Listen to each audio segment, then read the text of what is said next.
Good morning and welcome to the NextEra Energy and NextEra Energy Partners Q2 2023 earnings call. All participants will be in listen-only mode.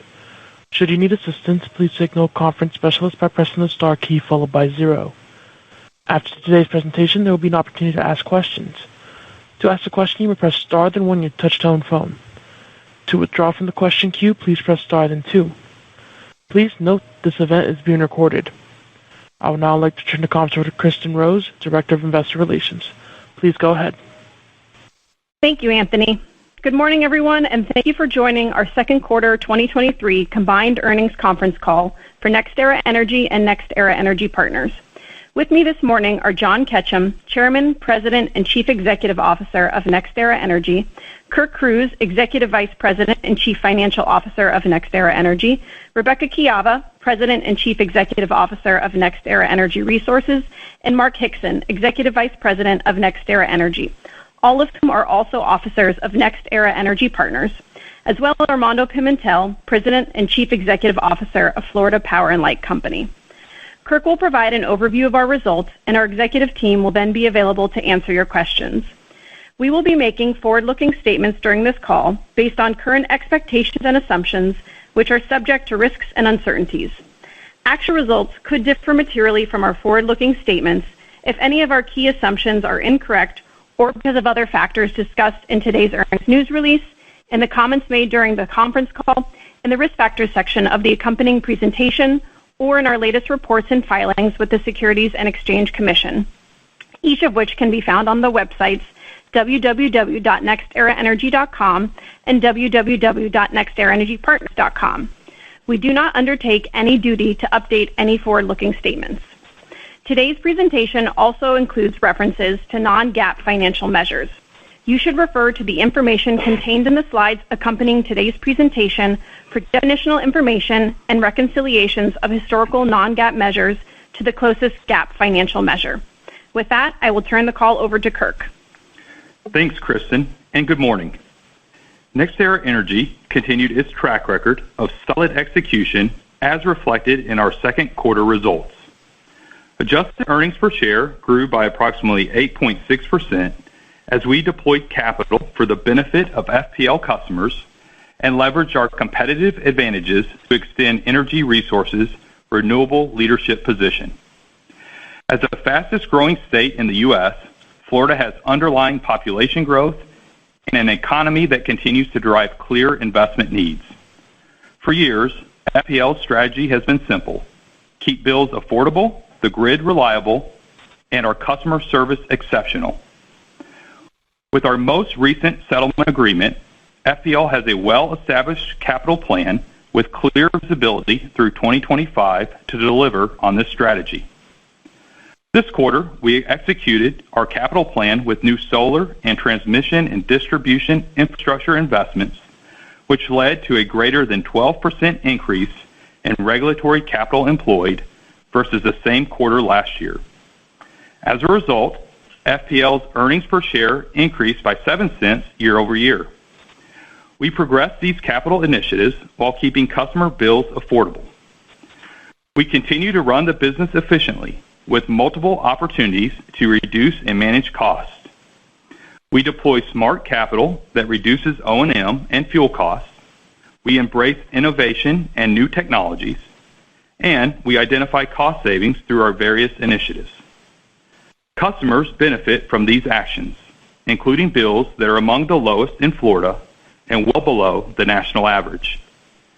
FPL is uniquely positioned to extend its best-in-class customer value proposition and deliver long-term growth.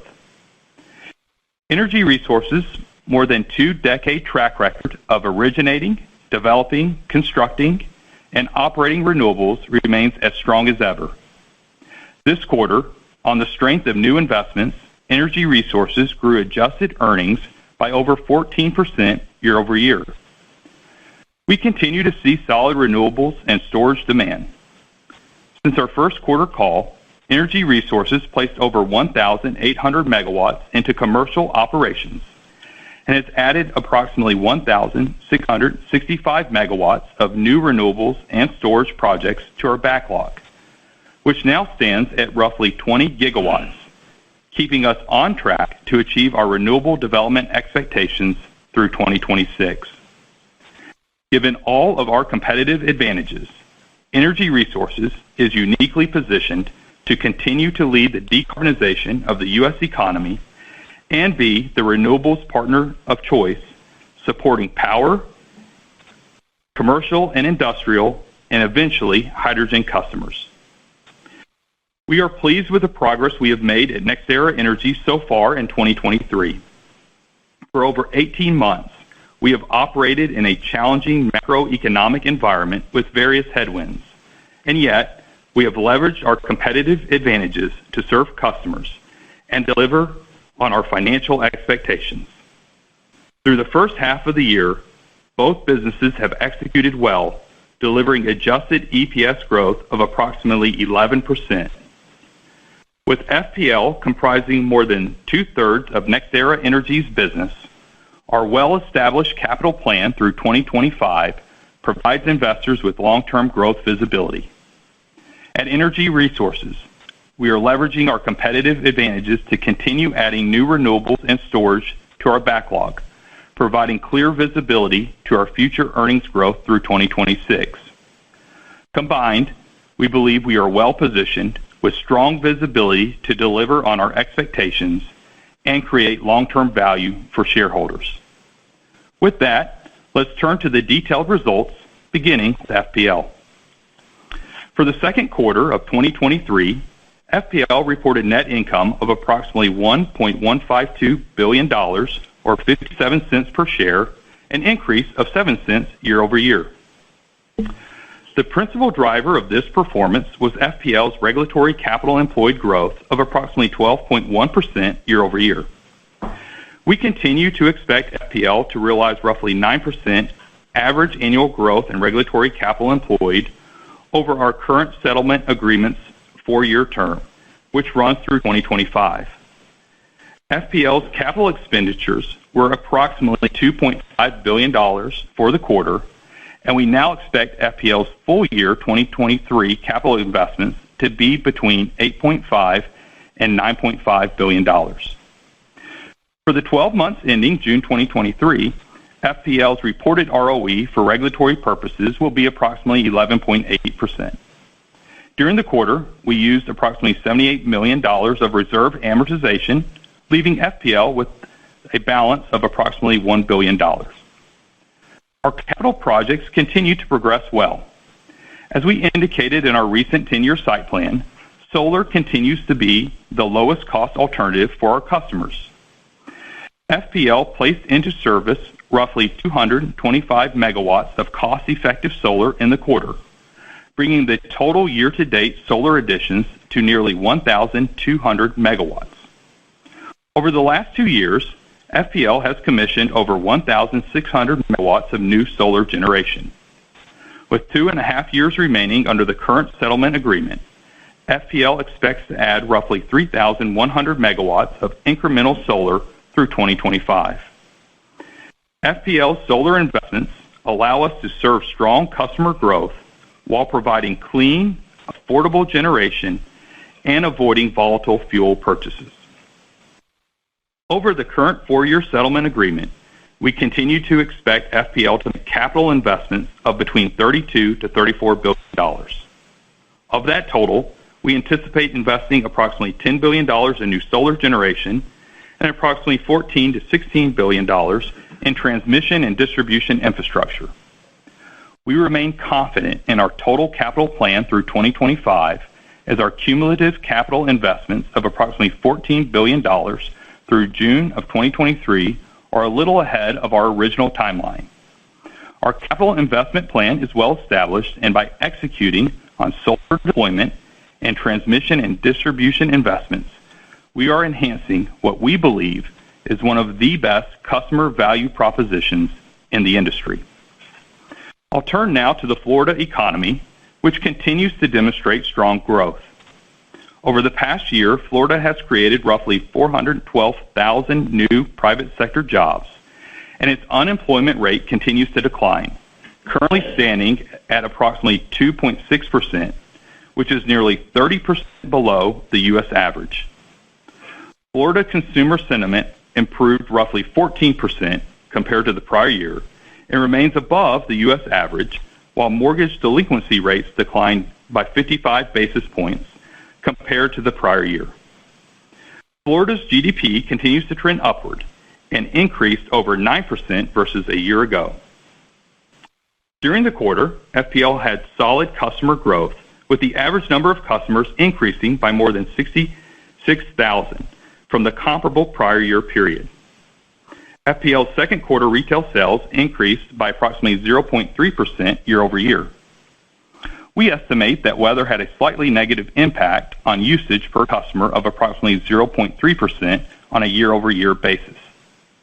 After taking these factors into account, second quarter retail sales increased roughly 0.6% on a weather-normalized basis from the comparable prior year period, driven primarily by continued solid underlying population growth. Now let's turn to energy resources, where second quarter 2023 GAAP earnings were approximately $1.462 billion, or 72 cents per share. Adjusted earnings for the second quarter were approximately $781 million, or 39 cents per share, which is an increase in adjusted earnings per share of 4 cents year over year. Contributions from new investments increased 10 cents per share year over year. Contributions from our existing clean energy portfolio declined 6 cents per share. This decline was mostly due to a large swing in year-over-year wind resource. This quarter was the lowest second quarter of wind resource on record over the past 30 years, while last year was the highest. The contribution from our customer supply and trading business increased by 9 cents per share, primarily due to higher margins in our customer-facing businesses compared to a relatively weak contribution in the prior year quarter. All other impacts reduced earnings by 9 cents per share.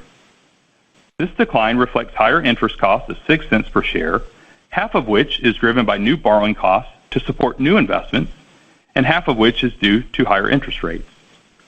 The remaining impact is due to a combination of other factors, including additional costs to support early-stage renewable development investments as we plan for growth in the latter part of the decade. Energy Resources had a solid quarter of new renewables and storage origination, adding approximately 1,665 megawatts to the backlog.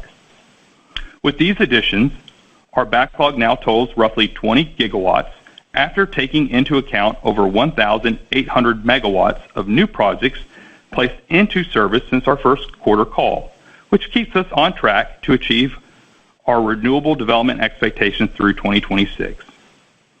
Having shared our new expectations just 6 months ago, we are already within the 2023 to 2024 development expectations range and only need roughly 15 gigawatts over the next 3.5 years to achieve the midpoint of the 2023 to 2026 development expectations range.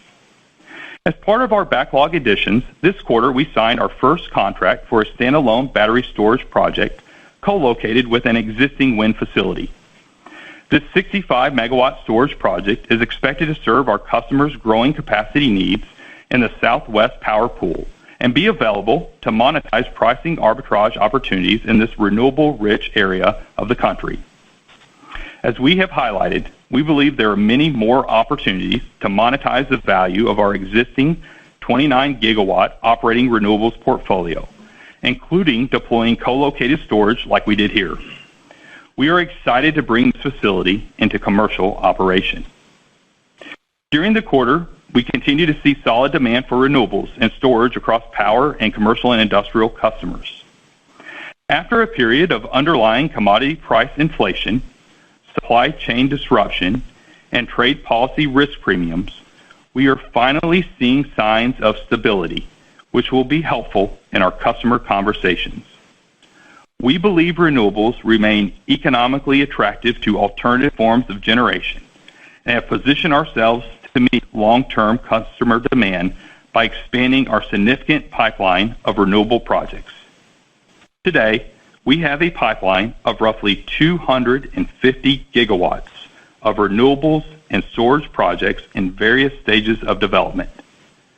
This includes projects in early stage diligence in our current backlog and is supported by roughly 145 gigawatts of interconnection queue positions. When you combine our significant competitive advantages with our renewable pipeline, we believe Energy Resources is well positioned for growth in our renewables business for years to come.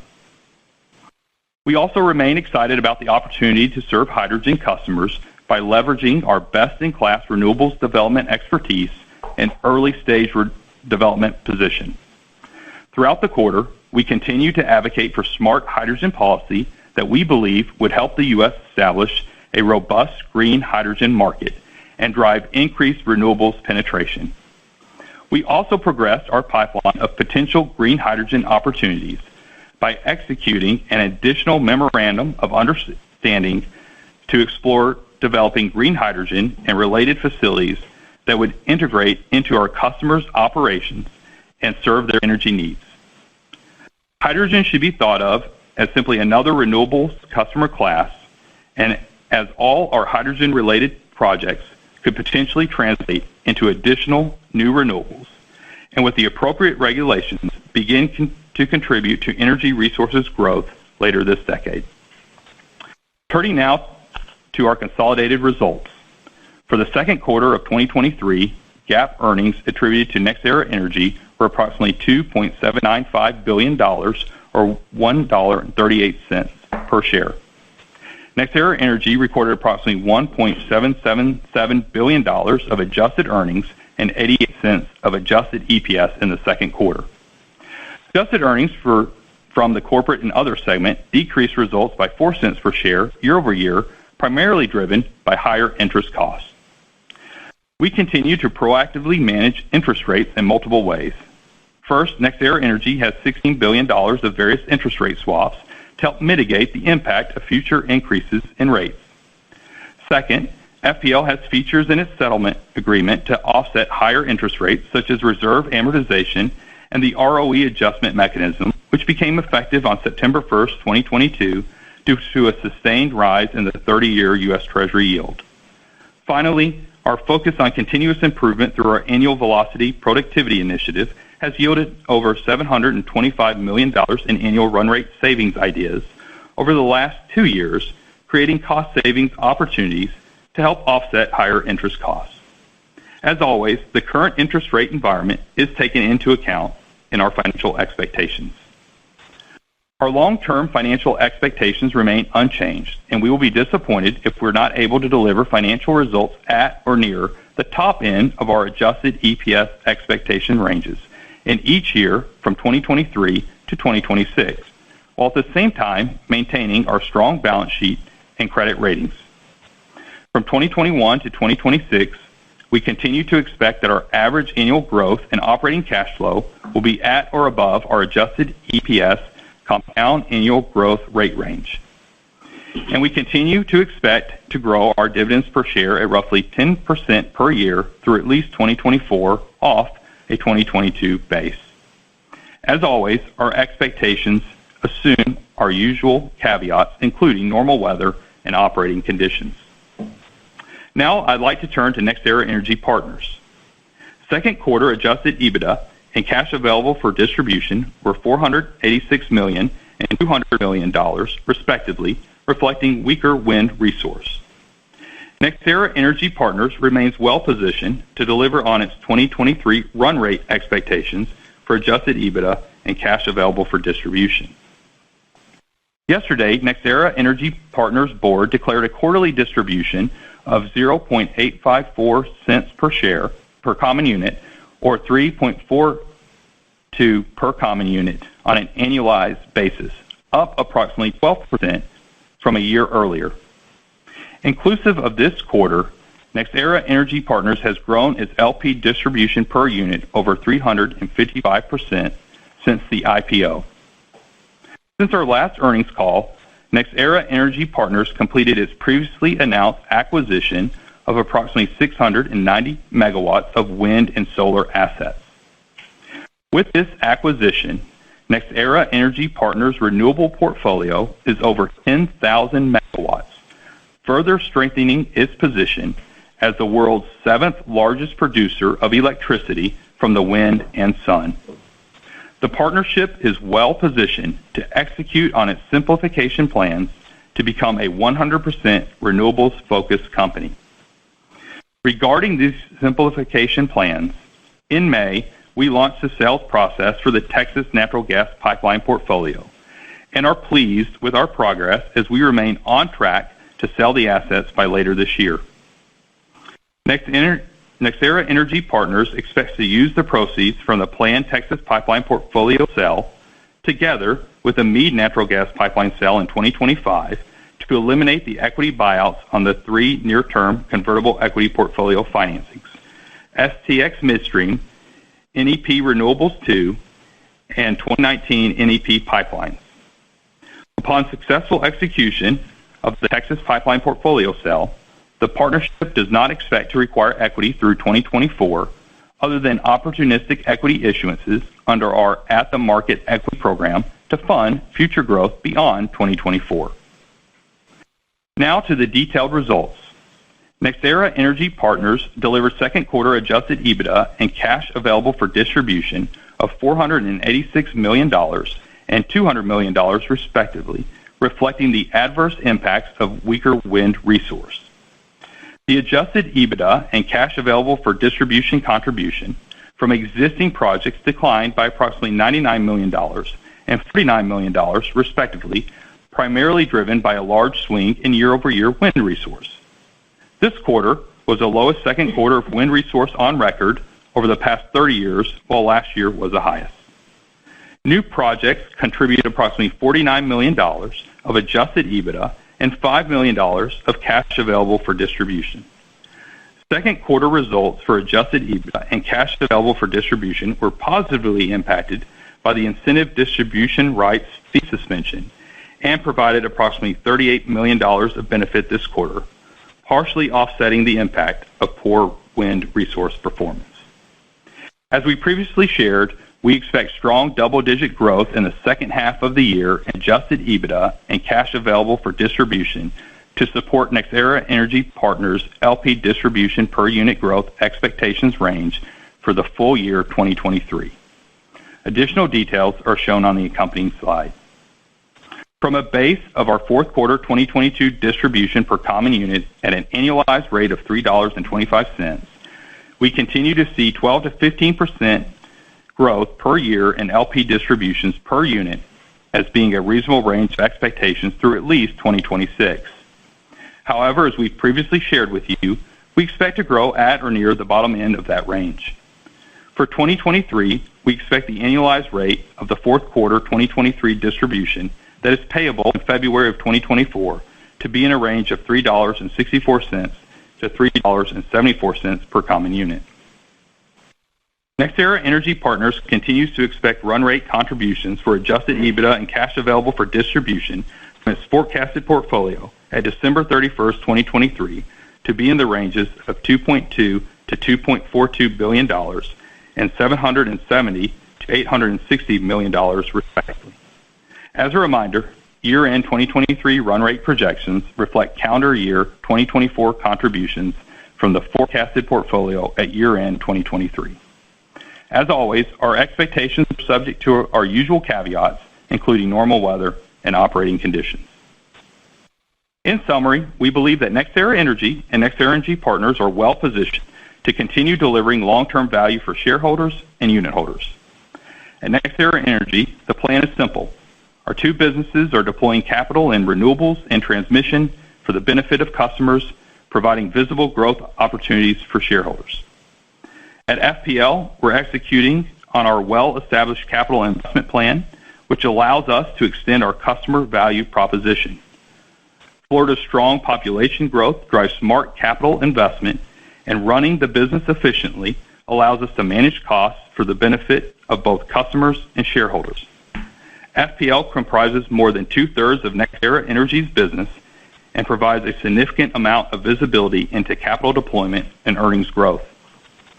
At Energy Resources, we're leveraging our more than 20 years of experience competitive advantages to grow our market share and add to our now roughly 20 gigawatt backlog, providing terrific growth visibility through 2026. We believe these competitive advantages will enable Energy Resources to serve power, commercial and industrial, and eventually hydrogen customers. With an opportunity set of $20 billion of capital investment requiring more than 15 gigawatts of new renewables, Energy Resources is well positioned to be the green hydrogen partner of choice, potentially creating new opportunities toward the end of the decade. At NextEra Energy Partners, we're executing on our plans to sell our natural gas pipelines and simplify the business.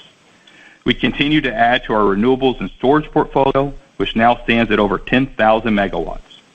With the sale of the Texas natural gas pipeline portfolio expected to be completed by the end of the year, NextEra Energy Partners remains on track to transition to a 100% pure play renewables company while continuing to deliver LP distribution per unit growth for unit holders. With that, we're happy to answer your questions. We will now begin the question and answer session. To ask a question, you may press star then one on your touchtone phone. If using a speakerphone, please pick up your handset before pressing the keys. To withdraw from the question queue, please press star then two. At this time, we will pause momentarily to assemble our roster.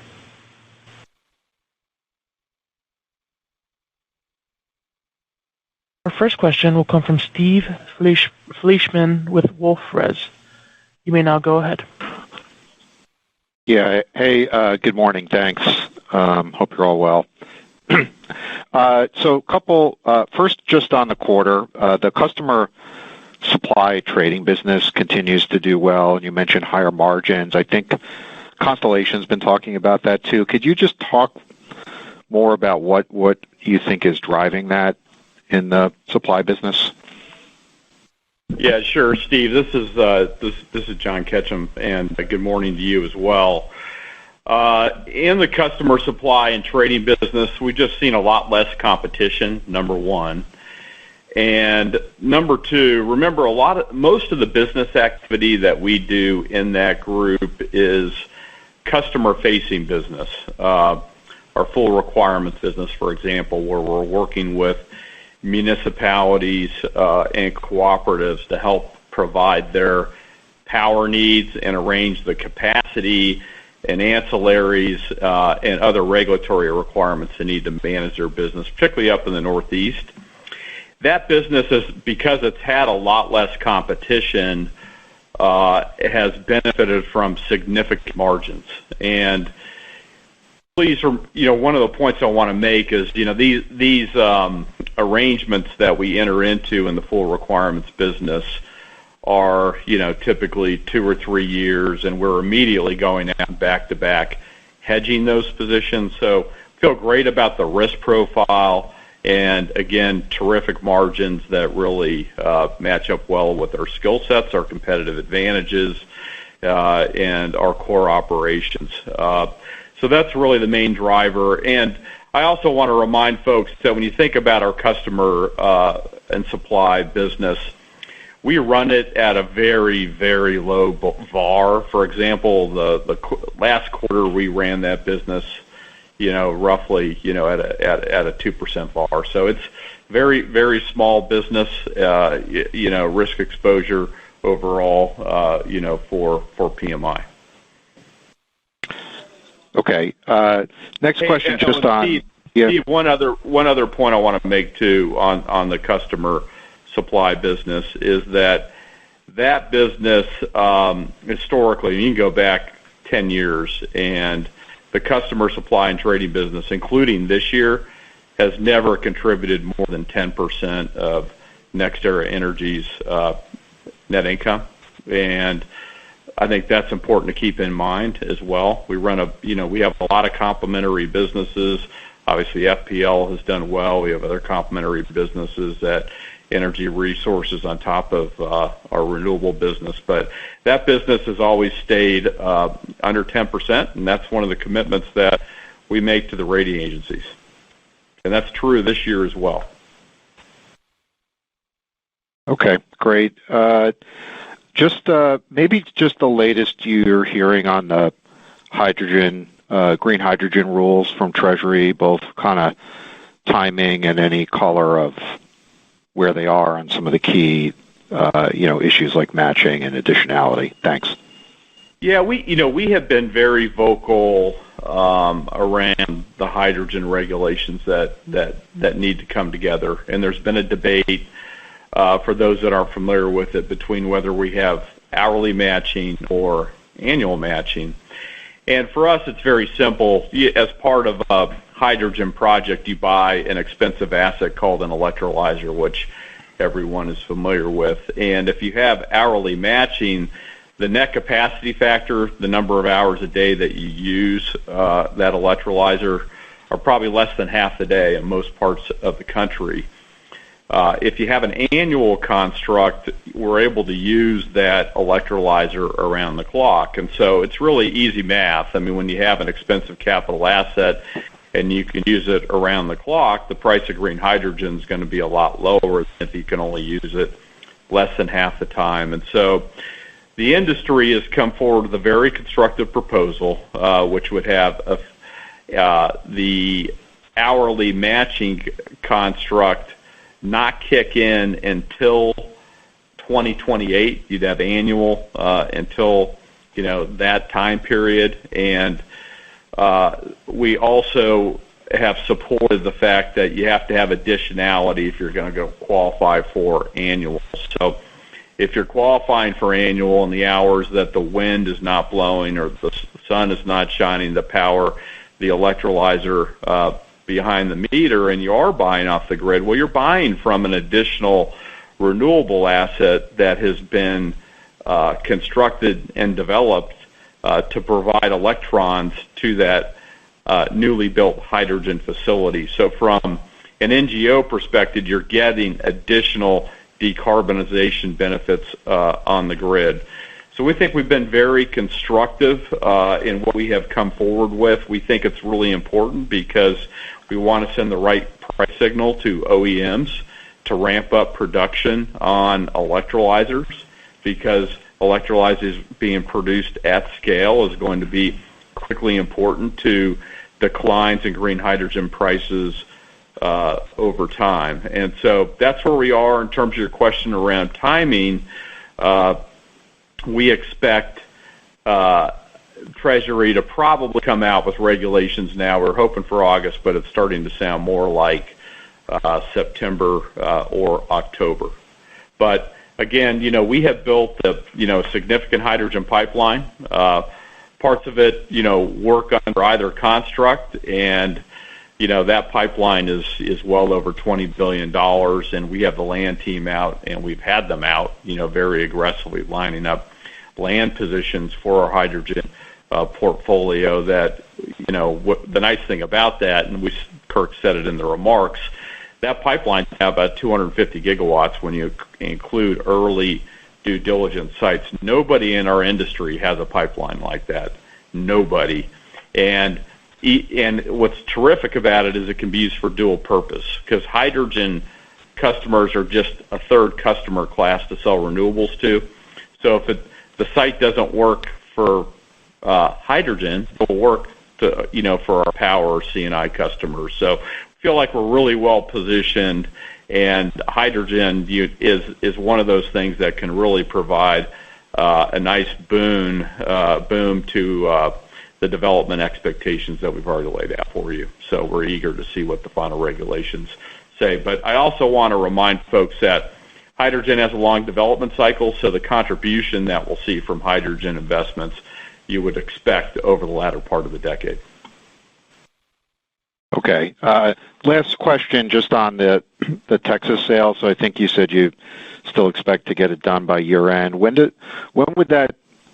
would you need to, or expect to, or need to kind of announce transaction to make the year end? And just how should we think about the recent data points we've seen, like the TransCanada, the TC sell down, Columbia sell down, and Cove Point? I know they're different assets, but just in the context of views on valuation of NET.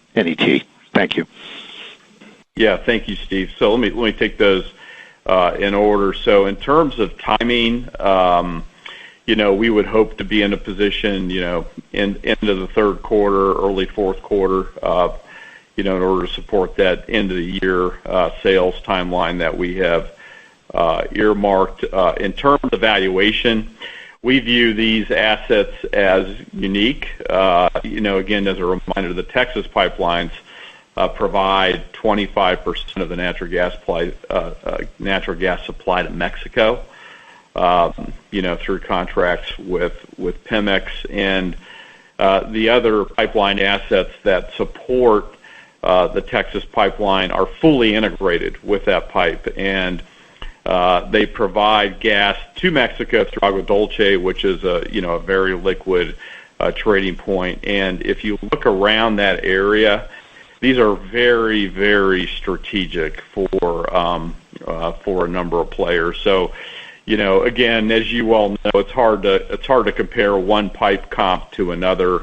But again, we remain pleased with the progress that we continue to make on the sales transaction.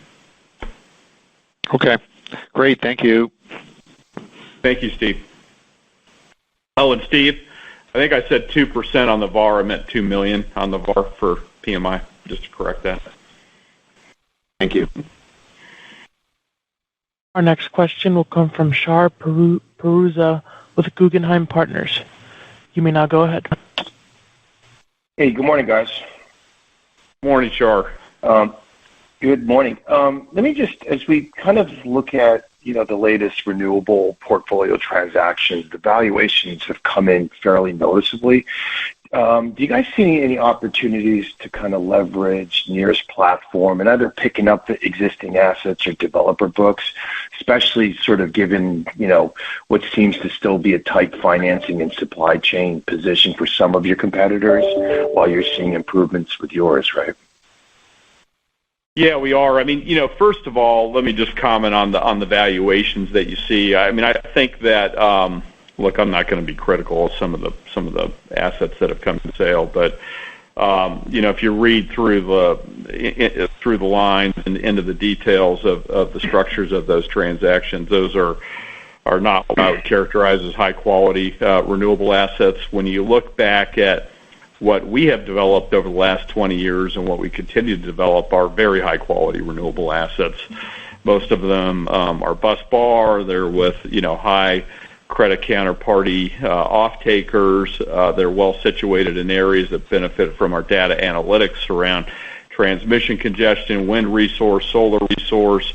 Because we have 20 years of experience, I like to believe, and look, we're not perfect, but we don't make some of the same mistakes that you see some of the other developers make. And so I feel like we're much better positioned. Our portfolio is in much better position than some of the other markers that you have seen. So I'd be very, very careful in how you assess portfolio to portfolio because they're very, very different. The second thing I would say is we look at all third-party M&A opportunities that come available, and we feel like we do have all the competitive advantages, some of which you mentioned. And we buy cheaper, we build cheaper, we operate cheaper, we have a cost of capital advantage. We have, a terrific team that really understands how to optimize the value of existing assets. That's the key piece.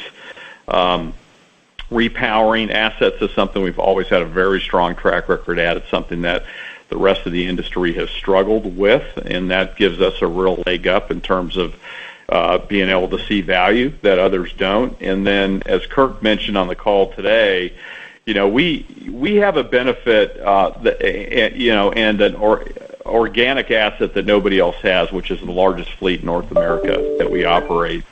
And so we have the ability not only to repower those existing assets, but to find ways to pair them up with storage and take advantage of the standalone storage ITC. As you all know, storage used to only be a unique opportunity to pair with solar. The rules have changed with the standalone storage ITC under IRA. So now we can pair it with wind. We can build it standalone. We're making a lot of progress in that area. We announced one project today where we're starting to see an opportunity, particularly in MISO and SPP and ERCOT, where capacity values and reliability are being priced higher than what we've seen them, in the past, given some of the shortfalls that they have in those markets, and that just happens to coincide with where most of our wind is. And given the massive existing fleet that we have, which very importantly includes an existing interconnection agreement, our ability to go and pair those assets up with solar or to repower them is unique in this industry, given the 2-decade head start that we have. And so that's a value that we try to bring to M&A opportunities as well when we exercise our other competitive advantages, including our cost of capital advantage. Got it. Perfect. And John, it's been a little bit quiet and hasn't really been a focus for a lot of investors, but is there any sort of updates around the FEC case as of today? Any change in stances, indicated by the disclosures, any opportunities to settle? Thanks. Yeah, thank you, Shar, for the question. No new developments. There's really no new news there. Again, we would expect, just based on historical precedent with the FEC, that we would, hear back where they have a reasonable, belief that they should investigate, probably sometime, in the first quarter of 2024. Perfect. Thank you, guys. Appreciate it. Thanks for the time. Fantastic. Appreciate it. Thank you, Shar. Our next question will come from Julian Demond-Smith with Bank of America. You may now go ahead. Hey, good morning, John. Good morning, team. Thank you guys very much. So I wanted to come back to the cadence of the backlog additions and just looking at, 23, 24 versus 25, 26 there. Can you talk a little bit about what you're seeing out there in terms of the ability to execute in kind of the nearer term sense to execute against that first bucket versus the latter here? And especially give us a little bit of an update on IRS clarity and what that means for the willingness to commit to close on contracts here, especially maybe now that you have that in hand on transferability, et cetera. How do you think about maybe biasing towards the later years there, just given where we stand already? Yeah, good question, Julian. So let me just start with, take that in chunks, because, everyone knows our development expectations are 23 to 26. So let's just start with the first 2 years, and then we'll talk about the second 2 years. So for 23 through 24, we're in great shape. We're already within, the range, as we had expected to be. And then on 25 and 26, if you go back to the beginning of 22 and you add up where we are, today, we've already added 12 gigawatts, just in the last 6 quarters. That puts us in great shape against 25 and 26, because now we have 15 gigawatts to get to the midpoint. And if you kind of work backwards from, 26, that's 3.5 years to get 15 gigawatts. So we feel like we are, really in great position and, on track on that build. And I think there's some real tailwinds that we're going to start to see come forward, and I want to explain some dynamics, just around what we've seen in the renewable industry, which was part of your question, Julian. Let's just go back to 22. I mean, in 22 we saw, a lot of supply chain issues that started to surface, and then we saw UFLPA, we saw circumvention, that caused some delays. It also caused a shortage of supply because some developers were scrambling for panels that they thought they could get into the country, which, I think for a short period of time drove prices up. The great thing is all those 22 projects that got delayed into 23 are now starting to go into commercial operation. That's a really good news for customers, because those customers that were digesting that 22 build and waiting for those projects to go COD on the 23 are now coming back to the market. And so we're seeing really strong demand, from those folks as we start to look forward. The other benefit of that is as you see UFLPA issues start to get worked through. We're not seeing the UFLPA holdbacks that we used to see. So we're making a lot of progress on that front. When you take that into account with the clarity that we're now seeing around circumvention, we finally have this bright line rule with the 6-part test, and as long as you meet 4 of the 6 and you're importing from Southeast Asia, you're okay. And so what we've seen is a relaxation in pricing as a result of that. So now the risk premium that was being charged last year by the import market is starting to come down. The other terrific phenomenon that we're seeing around solar pricing is that Southeast Asia still sets the price for panels, in the U.S., but as that risk price premium is starting to come down, and Southeast Asia really wants a big part of the U.S. market. Why do they want a big part of the U.S. market? They sell panels for 20 cents everywhere else, right? They've been selling panels for 40 cents, roughly, in the U.S. So they have a lot of room to move. And so as that risk premium comes down around UFLPA and circumvention, it's forcing prices down in the U.S. At the same time, you're seeing a lot more U.S. supply come online through new module facilities that are getting announced, also through cell facilities that will come along with it. And so the bottom line is when you look at the solar picture, it's favorable from an equipment price standpoint because I think you're starting to see a lot of capacity come online that is going to force prices down over time, particularly as you see the U.S. market evolve. And it's no secret with some of the economic data coming out of China that, some of those Southeast Asian markets are under pressure with capacity, excess capacity positions. And so they've got batteries and panels they need to find things to do with. Battery prices are coming down as well. We've finally seen a relaxation of battery prices. Really struggling to see, really struggling in the EV market in China, which has created very much an excess capacity around batteries, and so we're finally starting to see some relaxation there.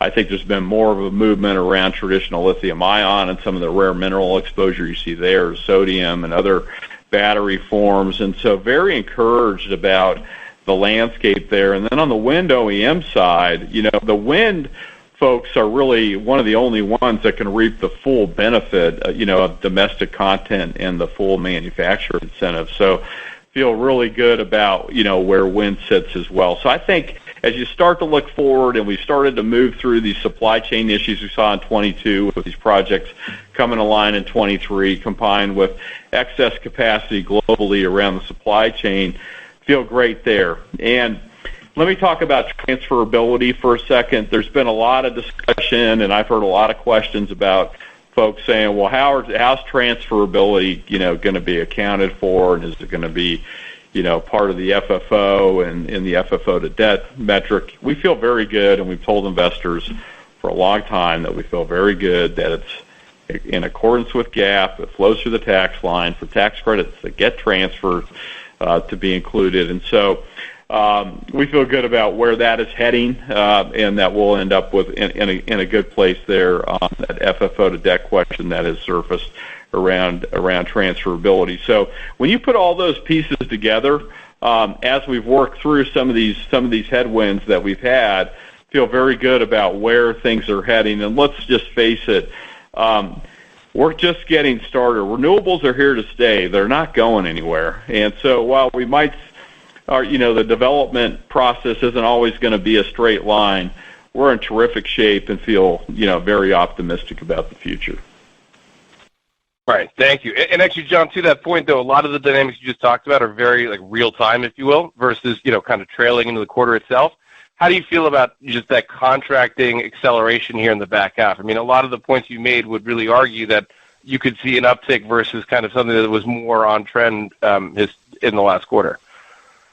Yeah, a lot of it is going to depend on, as I said before, these 22 projects continuing to come online in 2023, and those customers that had a little bit of fatigue, so to speak, around those delays coming back to market, which we're starting to see.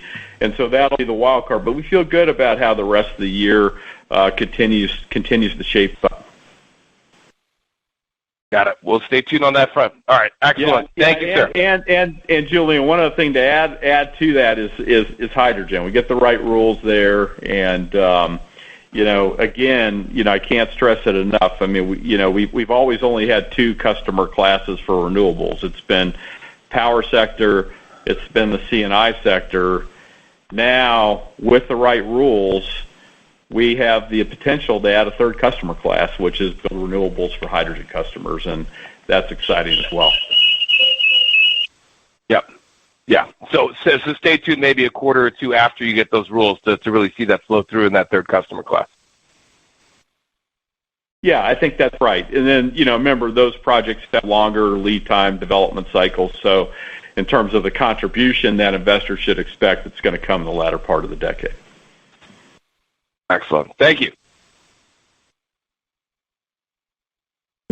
Our next question will come from David Alcaro with Morgan Stanley. You may now go ahead. Oh, hey, good morning. Thanks so much for taking my question.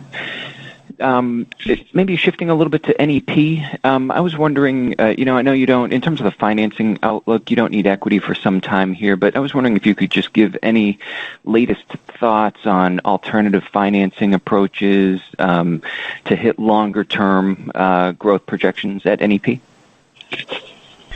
Yeah, I mean, for NEP, first of all, the focus is on, the simplification strategy, which we shared with the market back in May, and we have said that, our expectation as a result of that is, we don't, assuming a successful execution on that sale, that we don't expect to have equity requirements in 2024, other than opportunistic equity issuances under our ATM to help finance growth beyond 2024. But if you look, and you can see in the slides, here, that we have a lot of flexibility under our current metrics, with the agencies in terms of the ability to add additional what I would call traditional debt-based capital market financing,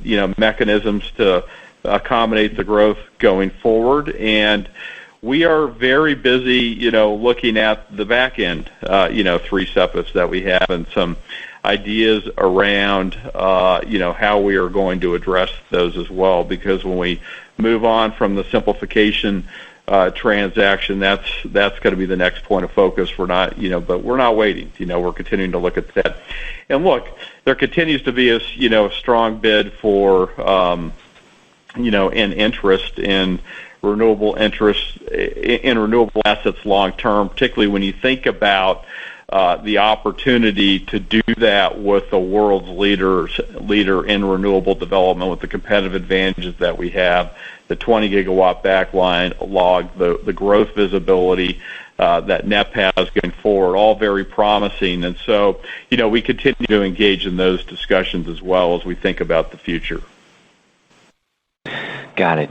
Thanks for that color. And then also just had a question related to the transmission constraints that we've seen in the industry, but you made the comment about a very large interconnection position, 145 gigawatts. I was just wondering if you could speak to the transmission queue challenges, and do you think that could potentially be a constraint on growth for the industry at any point, or how much visibility do you have into hitting longer-term growth targets with that massive queue that you've got in place? Yeah, so let me take that in two pieces. I mean, one is the 145 gigawatts that you're referencing, David, around the 250 gigawatt pipeline that we have, where we have, with the 145 interconnection positions secured. I would challenge you to find anybody in the industry that has even close to that number of projects with interconnection capacity. And don't forget, given the demand we're seeing in the market, if you have a site ready to go with interconnection capacity, that's the hard part. Finding the customer right now is not the hard part. And so that's why we have such a focus on making sure that our early stage development program is right on track. And I feel just terrific about, where we stand there today. Let me take the second piece, though, that you have, which is just about transmission in general. We are not waiting. We are taking the transmission and interconnect issues into our own hands, and we're doing that through NextEra Energy Transmission. We are laser focused on competitive transmission build out around where our renewable assets are going and where they're going to be built. We announced a project last quarter, another $400 million opportunity in Cal ISO. I'm not going to talk about them today, but we have a number of various other transmission projects, on the board right now that we are evaluating. That business is going terrific. And again, the bottom line message for investors is we're not waiting. We're taking that into our own hands. That's why we bought Gridliance. That's why we continue to make investments in that space. And, we intend to solve those problems ourselves as we go along. Excellent. That's helpful. Thanks so much for all the color. Thanks, David. Our next question will come from Carly Davenport with Goldman Sachs. You may now go ahead. Hi, good morning. Thanks for taking the questions. Just wanted to go back to the supply chain, and thanks for the commentary there in the earlier question. But just in terms of rate of change from a supply chain perspective relative to recent quarters, are you seeing any divergence between trends in wind projects versus solar projects? In terms of wind projects, let me just make a couple comments there. I mean, we do almost all of our businesses with GE. We've done a little bit with Siemens, and I know there's been some press on Siemens recently. We don't have any of the Siemens Gamesa turbines in our fleet. I just want to make that very clear. As we think about supply chain around wind versus solar, remember that wind turbines are made almost exclusively in the U.S. And so they'll be direct beneficiaries of the manufacturing incentives, and we hope domestic content. They have a couple of paperwork things they have to work out with Treasury, which hopefully we'll get there on in terms of what kind of information they have to share with their ultimate customers and giving away the secret sauce on margins and all those things. But they continue to work through those issues. But wind just doesn't have the same exposure and issues that we've had to deal with solar, where around you flip around circumvention. But again, as I said earlier, those issues around solar, which really, plagued the industry back in 22, have been things that we've been working through in 23, and now we're starting to see a lot more capacity show up, not only in the U.S., but in other markets as well. And so, we are capitalizing, on all those opportunities and leveraging our buying power as you would expect us to do. Great. That's helpful. And then the follow-up is just a quick one on kind of the cost environment. Seems like it's starting to improve a bit, but still challenging for many. Can you just talk about how you're managing costs in this environment and kind of what levers exist that are available to pull if needed to continue to execute at a high level from an earnings perspective? Yes, thanks, Carly. So, we spoke on our last call about, and I know you're familiar with this. We run a cost savings initiative every year at the company. This year we called it Velocity. We ran it under the same name last year. And we challenge every one of our business units. It's a bottoms-up process to come up with cost savings ideas for how we run our company. And we've had amazing success through that program over the last 10 years. And in the last 2 years, in fact, if you look at it, we've been able to identify over $700 million of cost savings initiatives, both at FPL and Energy Resources. So we're constantly looking for ways to continue to take cost out of the business, whether it's O&M, whether it's G&A, and how do we leverage technology? Technology is a big piece of it as well. We recently, launched a massive generative AI program that we think also leveraging all the skills that we have around technology that we've been able to build over the last 10 to 15 years to really leverage AI in a way we never have in terms of how we run the business as well. And so all those things I think are going to contribute to cost declines over time for the business, but we're laser focused on cost. And then, the development business, when you're selling a commodity, electricity, it's a game of inches. You got to be better than the next developer in line in terms of buying equipment cheaper, building it cheaper, operating it cheaper, financing it cheaper. And we have, with the A- balance sheet, terrific cost capital advantage. And when we put all those things together, we feel great about our competitive position, our market share, and how we continue to progress our renewable development program. Great. Thanks for that color. Our next question, this concludes our question and answer session. The conference is now concluded. Thank you for attending today's presentation. You may now disconnect.